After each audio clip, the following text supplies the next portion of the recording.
하나님의 은혜가 여러분과 함께 하기를 바랍니다. 우리 하나님은 우리에게 참 좋으신 하나님이십니다. 특별히 우리 사람들을 사랑하셔서 우리 사람에게 매우 귀한 많은 은사들을 주셨습니다. 사람과 동물에게는 여러 가지 차이점이 있는데 그 가운데 가장 중요한 것 하나가 언어의 능력입니다. 동물들이 의사소통을 하곤 한다고 하지만 사람들처럼 정교한 의사소통을 하지는 못합니다. 사람의 이 언어 능력이라는 것은 참 탁월하고, 그리고 이 언어 능력이 결국은 인류 사회를 이만큼 발전하도록 도운 것이 아닌가 하는 생각을 해봅니다. 지난 주간에 김동호 목사님의 페이스북에 이런 글이 있었습니다.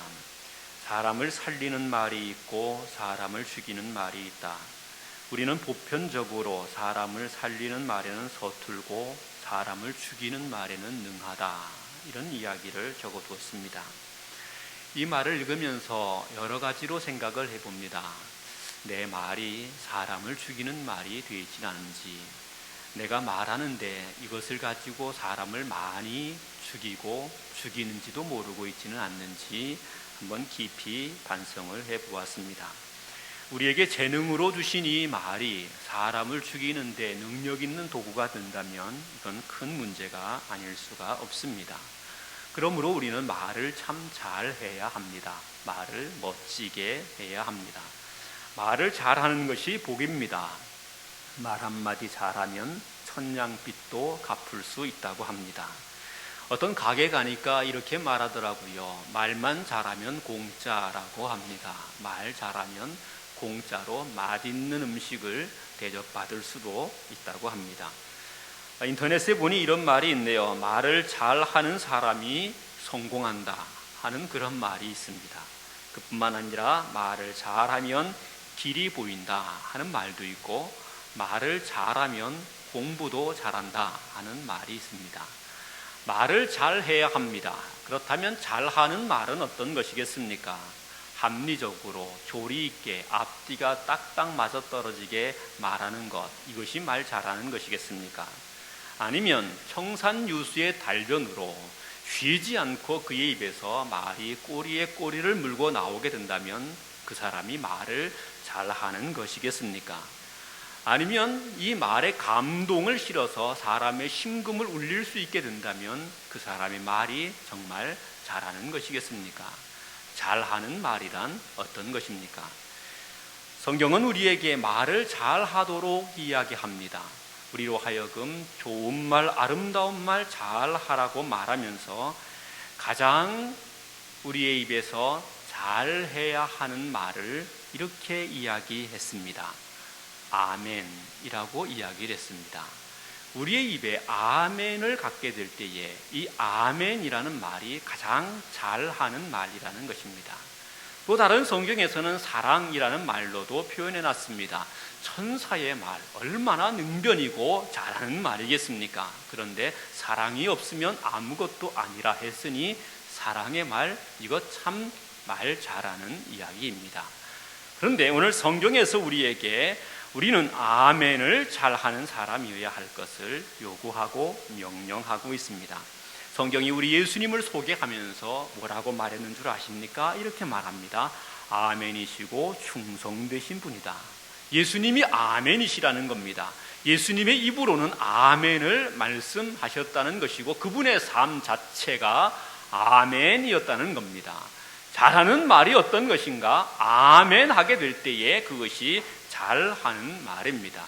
우리가 달변이 아니어도 괜찮고 우리가 합리적이고 조리 있게 말을 할 수 있는 능력이 없어도 괜찮고 사람의 마음을 움직일 수 있는, 사로잡을 수 있는 감동적인 말을 할 수 없다 할지라도 우리의 입을 통해서 아멘이 고백되고 선언된다면 이 말은 잘한 말이 돼서 하나님의 기적과 능력을 만들어낼 수 있음을 믿습니다. 우리 교회에는 아멘이 많아지기를 주님의 이름으로 축복합니다. 역시 아멘이 많습니다. 이스라엘 백성들이 바벨론에 70년간을 종살이했습니다. 하나님의 은혜로 다시 예루살렘으로 귀환을 할 수 있게 됐습니다. 1차 포로 귀환은 고레스 왕 때에 스룹바벨과 함께 돌아온 사람들이었고, 2차 포로 귀환은 아닥사스다 왕 8년에 에스라와 함께 돌아온 것이었습니다. 그리고 3차 포로 귀환은 아닥사스다 왕 20년에 느헤미야와 함께 돌아오게 된 것입니다. 3차의 포로 귀환을 통해서 이스라엘 민족은 옛 이스라엘 나라의 영광을 꿈꾸고 기대했습니다. 이제 포로 시대에서 돌아오게 됐으니 하나님께서 선지자들을 통해서 약속하셨던 다윗의 왕조를 번성하게 할 것이다. 이제 세계 열방 가운데 우리 민족은 아름답고 존귀한 민족이 될 것이다, 이렇게 생각을 했습니다. 스룹바벨과 함께 왔던 분들이 예루살렘 성전을 세워가는 일들을 하게 됐고, 그리고 에스라 느헤미야 시대에는 무너진 성벽을 다시 중수하며 이것을 회복하는 일을 하게 됐습니다. 이 일은 결코 쉬운 일이 아니었습니다. 에스라 성경과 느헤미야 성경을 보게 되면 예루살렘 성을 중건하는 그 일에 수많은 방해가 있었고, 여러 민족들이 이것을 못하도록 가로막았던 그런 내용들이 기록되어 있습니다. 옛 영광을 바라보며 그것을 꿈꾸고 기대하고 예루살렘 땅에 오게 됐는데, 그래서 성전을 짓고 그리고 거기에 예루살렘 성벽을 새롭게 보수해서 나라를 더욱 아름답게 만들고자 했는데 그 일이 쉽지는 않았습니다. 스룹바벨도 에스라도 느헤미야도 쉽지 않은 일이었지만 하나님께서 이것을 통해 우리에게 복을 주실 것이라고 하는 이 확신을 가지고 이 일을 끝까지 진행합니다. 스룹바벨이 성전을 세우게 되고, 그리고 에스라 느헤미야와 함께 그 시대에는 이 무너진 성벽을 완전히 다 세울 수 있게 됐습니다. 오늘 본문은 이 무너진 성벽이 다 수축되고 난 이후의 이야기를 기록해 주고 있습니다. 선지자 스가랴를 통해서, 학개 선지자를 통해서 하나님은 예루살렘 성전을 새롭게 해야 할 것, 예루살렘을 새롭게 해야 할 것을 말씀하십니다. 이것을 새롭게 할 때에 하나님의 복이 있을 것이고 은혜가 있을 것이라고 선포하셨습니다. 하나님의 은혜와 복이 무엇을 통해 우리에게 주어지게 됩니까? 이스라엘 백성들에게 약속된 축복이 무엇을 통해 오게 됩니까? 성경은 이렇게 말합니다. 무너진 성전을 다시 세워라, 그리고 무너진 성벽을 다시 중수하라, 이렇게 말씀하고 있다는 겁니다.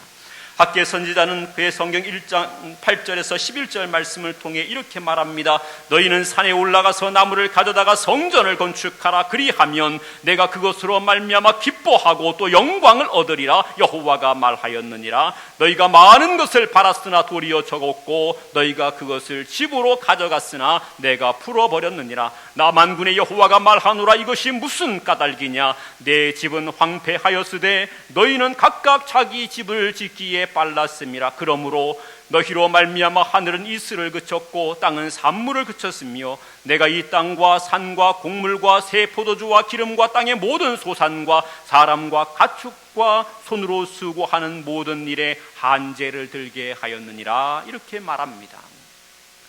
하나님 앞에 성전을 새롭게 하거나 예루살렘의 성벽을 새롭게 중수하는 일을 하지 않는다면, 이것에 대하여 중단하고 있다면 이것 때문에 민족 가운데 재앙이 오게 될 것이고 하늘이 닫히게 될 것이고 땅이 산물을 내지 않게 될 것이고 손이 수고한 모든 것에 한제가 임하게 된다. 이렇게 이야기합니다. 하나님의 복이 무엇으로 말미암아 우리에게 오는가를 본문은 소개하고 있는 것입니다. 우리의 기도가 하나님 앞에 어떻게 상달되고 하나님 앞에서 우리가 기도한 것이 그대로 우리에게 복이 되고 능력이 되고 우리의 삶의 영광이 되는가 하는 것을 말하는데, 하나님의 집을 아름답게 세워야 되겠다 말하는 겁니다. 하나님의 집이 황폐한 가운데 내버려 두어서는 안 된다는 겁니다. 자기의 집을 짓기에는 빨랐고 하나님의 집은 되든지 말든지 가만히 내버려 둔다면 하나님의 복이 임할 수가 없음을 이야기하고 있는 것입니다. 본문에 있는 말씀을 영적인 의미로만 해석하는 사람들이 많습니다. 예, 분모는 영적인 의미가 있습니다. 우리 가운데 예수 그리스도로 말미암아 성령으로 말미암아 우리의 성전이 아름답게 지어져 가야 하고, 그렇게 될 때에 하나님의 복이 우리 가운데 임하게 된다는 것, 이런 영적인 의미가 반드시 있습니다. 그런데 이 말씀은 단순히 영적인 의미로만 해석해서는 안 됩니다. 하나님의 집을 건축하라, 이것이 하나님의 명령이었고, 이것을 통해 우리가 복을 누릴 수 있음을 이야기하고 있는 겁니다. 너무나 많은 사람들이 교회를 새롭게 하는 것에 대해서 부정적으로 생각을 합니다. 거기다 쓸 돈이 있으면 다른 데다 써야 된다고 생각을 합니다. 다른 좋은 일을 해야 된다고 생각을 합니다. 그런데 하나님이 보실 때에도 정말 그렇겠는가 하는 것을 잘 보셔야 됩니다. 하나님이 교회를 볼 때에 어떻게 보시는가 하면 내 집이라 이렇게 여기십니다. 그러면 하나님의 집을 귀하게 여기고 아름답게 하려고 하는 사람들에게 하나님이 복을 주시는 것이 당연하지 않겠습니까? 우리 신앙의 선배들은 그러했습니다. 하나님의 집을 짓는 일을 위해서 자기의 전답을 파는 사람도 있었습니다. 어떤 사람은 자기의 집을 팔아 자기는 전세로 사골세로 가고 그것을 가지고 하나님의 집을 세워가는 일을 하게 됐습니다. 그런데 그 결과는 어떠했습니까? 지금까지 우리 한국교회의 교회 역사를 통해서 보게 될 때에 그렇게 헌신하고 그렇게 수고함으로 하나님의 집을 지어갔던 사람들이 망했다는 소리는 들어본 적이 없습니다. 하나님의 교회를 새롭게 하고자 사랑했던 사람들이 망했다는 이야기를 들어본 적은 없습니다. 이런 수없이 많은 은혜와 축복의 간증이 있음에도 불구하고 오늘 이 시대의 많은 사람들은 하나님의 집을 새롭게 하려고 하지 않습니다. 아름답게 하려고 하지 않습니다. 우리 교회뿐 아니라 한국교회 대부분이 주일 예배를 마치고 끝나게 되면 쓰레기가 산더미처럼 쌓인다고 합니다. 옛날에는 상상할 수도 없는 일입니다. 어디 교회 와서 쓰레기를 남기고 갑니까? 예전 같으면 상상할 수도 없는 일입니다. 그런데 지금은 쓰레기를 함부로 다 버립니다. 아니, 쓰레기통에만 버려놓으면 괜찮을 텐데 여기저기 막 버려둡니다. 여기저기 막 버려두고도 아무런 가책이 없습니다. 하나님의 집을 아름답게 해야 한다는 생각을 전혀 갖지 않습니다. 하나님의 집이 쓰레기통이 되든지 지저분하게 되든지 여기저기가 망가지든지 상관이 없다는 겁니다. 그런 거는 목사님이나 관리 집사님이나 신경을 써야 되고 장로님들이나 거기에 신경 써야 되지, 우리는 그냥 상관이 없다는 겁니다. 내가 내 집을 아끼는 것 이상으로 하나님의 집을 아끼고 사랑하고 아름답게 하려는 노력이 있게 될 때에 하나님은 그 사람을 통하여 복을 주시는 겁니다. 그 사람에게 은혜를 더해 주시는 것입니다. 저는 어린 시절에 목회하시는 아버님을 보면서 하나님의 교회 사랑하는 것을 배웠습니다. 저희 아버님은 일생을 살면서 교회를 한 번 건축하는 일을 하셨습니다. 교회를 건축하고 건축된 교회가 지금도 아름답게 자리하고 있어요. 그런데 그 교회에 못 하나를 제대로 안 박습니다. 못을 한번 박으려고 하면 몇 번을 생각을 합니다. 여기에 정말 못을 박아야 되는가? 못 한번 잘못 박으면 교회 벽에 흠집이 나기 때문에. 누군가가 분필을 가지고 교회 벽에다 낙서를 했습니다. 낙서되어 있는 벽을 보고 양복을 입으신 아버지가 양복 소매를 걷고 와이셔츠로 그것을 문질러 닦습니다.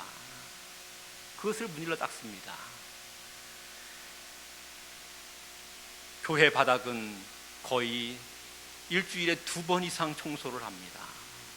물론 아버지 혼자 한 것이 아니라 꼭 현철아 그러면서 저를 불러가지고 저를 부려먹기는 하셨습니다만 일주일에 2번 이상을 꼭 청소를 합니다. 교회 어디에 먼지 하나 있으면 그것을 자신의 몸에 있는 거 무엇이든지 그걸 가지고 닦습니다.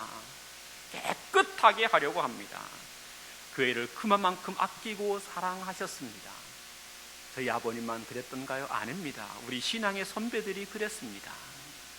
우리 신앙의 선배들이 하나님의 교회를 그렇게 사랑했고 교회를 아름답게 하는 일을 위해서라면 헌신을 아끼지 않았습니다. 교회에 뭔가 필요하다 하는 생각이 들면 어떻게 합니까? 그것을 사가지고 옵니다.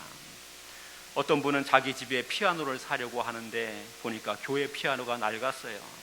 그러니까 어떻게 했어요? 예전 얘기입니다. 오늘은 그러는 분들이 별로 없어요. 교회 피아노를 새 것으로 사두고 낡은 피아노를, 교회의 낡은 피아노를 자기 집으로 가져갔어요. 예전에 그랬습니다. 성전을 사랑하고 교회를 사랑하고 하나님의 집을 더욱 아름답게 하려고 하는 이런 열정이 있을 때에 거기에 하나님의 복이 임한다는 거예요. 학계 선지자를 통해서 이 느헤미야 시대에 말씀하신 이야기가 그런 겁니다. 이스라엘 백성들아, 너희들이 왜 망하게 되었느냐? 너희들이 수고한 것이, 너희들이 애쓰고 노력한 것이 왜 허무하게 아무것도 아닌 것처럼 되었느냐? 너희가 너희 것 챙기기에는 바빴지 하나님의 성전을 새롭게 하거나 아름답게 하는 일에는 전혀 신경도 쓰지 않았기 때문이다. 이제 마음을 바꿔라. 산에 가서 나무를 해와다가 성전을 지어라. 새롭게 하라. 하나님의 역사를 아름답게 하라. 그 일을 위해 헌신하라. 어떤 방해가 있더라도, 어려움이 있더라도, 장애가 있더라도 여기에 대한 뜨거운 열정을 가지고, 사모함을 가지고 하나님의 집을 아름답게 하라. 이렇게 말합니다. 그때 복이 있다는 거예요. 오늘 우리 교회는 교회 건축에 대한 간절한 소망이 있음을 믿습니다. 이 소망이 아름다운 헌신으로 표현될 수 있기를 바랍니다. 내 것을 아까워하기보다 하나님 앞에 헌신함으로 하나님의 집을 귀하게 세워가려 할 때에 그때 하나님은 하나님의 것으로 풍요롭게 우리 가운데 채워주실 줄을 믿습니다. 이스라엘 백성들이 선지자들의 말을 듣고 성전을 세우고 성벽을 보수했습니다. 성전을 세우고 성벽을 다 보수했으니 이제는 됐다. 우리에게 은혜의 시대가 오는 것이다. 우리에게 복이 임하게 될 것이다. 이렇게 생각을 했는데 복은 고사하고 더욱 어려운 일들만 생겨납니다. 성전이 있지만, 성벽이 세워졌지만 거기에 머무를 수가 없게 된 겁니다. 주변의 민족은 더욱 강력하게 득세를 하고 괴롭히고, 그리고 주변의 열강들은 그 힘과 세력을 더욱 강하게 뻗쳐가기를 시작합니다. 아니, 예루살렘 땅에 와서 성전을 세웠고 성벽을 세웠으면 다 된 줄 알았는데 점점 더 운신의 폭이 좁아집니다. 이유가 무엇이었을까? 에스라 성경과 느헤미야 성경이 여기에 대해서 대답을 주고 있는 것입니다. 이스라엘 백성들이 성전을 세웠고 그리고 성벽을 보수했지만 그럼에도 불구하고 왜 하나님의 은혜와 복을 여전히 누리지 못하게 됐는가? 그 이유는 제사장들도 이방 여인을 아내로 맞이했으며 안식일을 소홀히 여겨 하나님께 예배하지 않고 그때 장사하고 자기의 이익을 채우기에 급급했고, 가난하고 힘없는 사람들 것을 착취하여 종으로 삼아 그들을 억압했고, 하나님 앞에 드려야 할 예배가 온전히 드려지도록 헌신하지 않았기 때문이라 하는 것을 말합니다. 하나님이 기뻐하지 않는 일을 다 했습니다. 이방 여인을 아내로 맞이했습니다. 그리고 이방 여인의 풍습을 따라 우상 숭배하는 가운데 있었어요.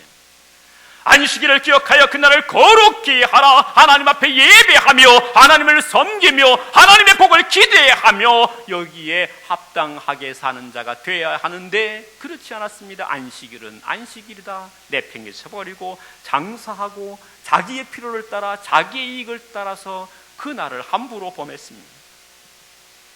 힘없고 가난한 백성들이 있으면 도와주라는 것이 율법이요 말씀인데 돕기는 고사하고 힘없고 가난한 사람이 있으면 그들을 억압했습니다. 착취했습니다. 그들의 것을 빼앗고 그들을 종으로 삼아버렸습니다. 하나님 앞에 예배가 온전히 드려져야 하는데 하나님께 헌신해 놓은 것이 아무것도 없어서, 하나님께 드려놓은 예물이 없어서, 하나님 앞에 11조를 띄어먹어서 그래서 하나님께 예배할 수가 없고 제사할 수가 없게 됐다는 거예요. 제사장들이 성전에 더 이상 있을 수가 없게 됐다는 거예요. 그러니 하나님께서 그곳에 은혜를 주실 까닭이 없었다는 것이 에스라 느헤미야 성경의 이야기입니다. 성전을 아름답게 짓게 되는 것은 반드시 복을 받게 되는 것입니다.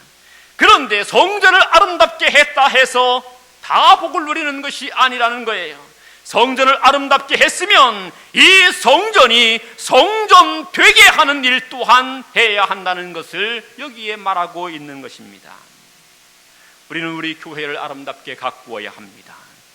교회의 퇴락한 부분을 수리해서 아름답게 해야 하고, 낡은 것은 새 것으로 교체해야 하고, 교회 여기저기의 모든 시설들이 정말 좋은 시설들이 되게 해야 합니다. 그런데 그것보다 더 중요한 것은 교회를 통하여 하나님 앞에 온전한 예배가 드려짐으로, 교회를 통하여 하나님의 백성의 거룩한 삶이 독려됨으로 교회가 교회되는 역사가 있게 해야만 합니다.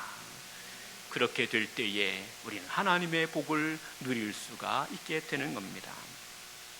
한국 사회에 요즘 교회들이 얼마나 아름답습니까? 우리 교회의 아름다운 것으로 내놓을 수가 없겠지만 주변에 있는 교회들 보면 정말 아름답습니다. 종탑도 아름다워 화려하고, 그리고 예배실로 들어오게 되면 들어오는 그 입구도 여러 가지로 인테리어 디자인을 해놔가지고 정말 아름답습니다. 그런데 교회는 그렇게 아름다운데 왜 교회가 세상으로부터 비난을 받아야 됩니까? 교회는 건물이 그렇게 멋있게 서 있는데 그 안에 최첨단의 아름다운 시설들이 다 포진되어 있는데, 뒤에는 파이프 오르간이요, 앞에는 최첨단의 영상이요, 음악 사운드는 어디도 비교할 수 없는 최고급의 음향으로 공급되고 있는데, 에어컨이나 또는 그 난방시설이 최고급으로 잘 돼서 정말 시원하고 따뜻하게 되어 있는데, 그런데 왜 교회는 세상에 비난이 됩니까? 교회가 교회답게 되지 못했기 때문에 그렇습니다. 하나님 앞에 드려져야 되는 예배가 진실한 예배가 되지 못하기 때문에 그렇습니다. 하나님이 기뻐 받으실 만한 거룩한 예배가 되지 못하기 때문에 그렇습니다. 예배에 대한 열정이 사라졌기 때문에 그렇습니다. 예배를 사모하는 사람들이 사라지기 때문에 그렇습니다. 예배를 통하여 하나님을 만나고 그 은혜를 경험하고자 하는 뜨거운 심령이 우리 가운데 소멸되었기 때문에 그렇습니다. 하나님 앞에 거룩한 예배가 드려지기 위하여 기꺼이 생명을 다한 헌신자로 서야 하는데 헌신을 포기했기 때문에 그렇습니다. 우리의 삶을 살아가는 동안 주의 말씀과 진리를 가지고 빛으로 소금으로 세상에 하나님의 역사를 이루는 자로 살아가야 하는데 그렇지 않게 살아가기 때문에 교회가 교회되지 못하는 일이 됐다는 겁니다. 건물은 아름답지만 회칠한 무덤과 같이 그 속에 썩은 것이 가득하기 때문에 그러하다는 이야기입니다. 사랑하는 성도 여러분, 우리 교회는 아름다운 성전을 건축하게 되는 것뿐만 아니라 우리 안에 거룩한 예배를 회복하게 되기를 주의 이름으로 부탁을 드립니다. 예배를 회복할 뿐만 아니라 예배에 합당한 거룩한 삶이 우리를 통해 나타나 세상에 빛이 되고 소금이 되고, 그래서 하나님께서 우리를 통해 기적을 이루시는 귀한 역사가 있기를 주님의 이름으로 축원합니다. 느헤미야서에서는 이스라엘 백성들이 이방 여인을 보내고 거룩한 예배를 드리며 빛과 소금인 모습으로 하나님의 은혜와 축복을 누리는 자가 되어야 할 것을 이야기합니다. 그런데 우리가 그렇게 되려고 하는데 필요한 것이 있다는 거예요. 우리가 하나님 앞에서 거룩한 백성으로 거룩한 예배를 드리며 거룩한 삶을 살아가려고 한다면 우리에게 필요한 것이 있다고 말합니다. 따라합시다. 아멘.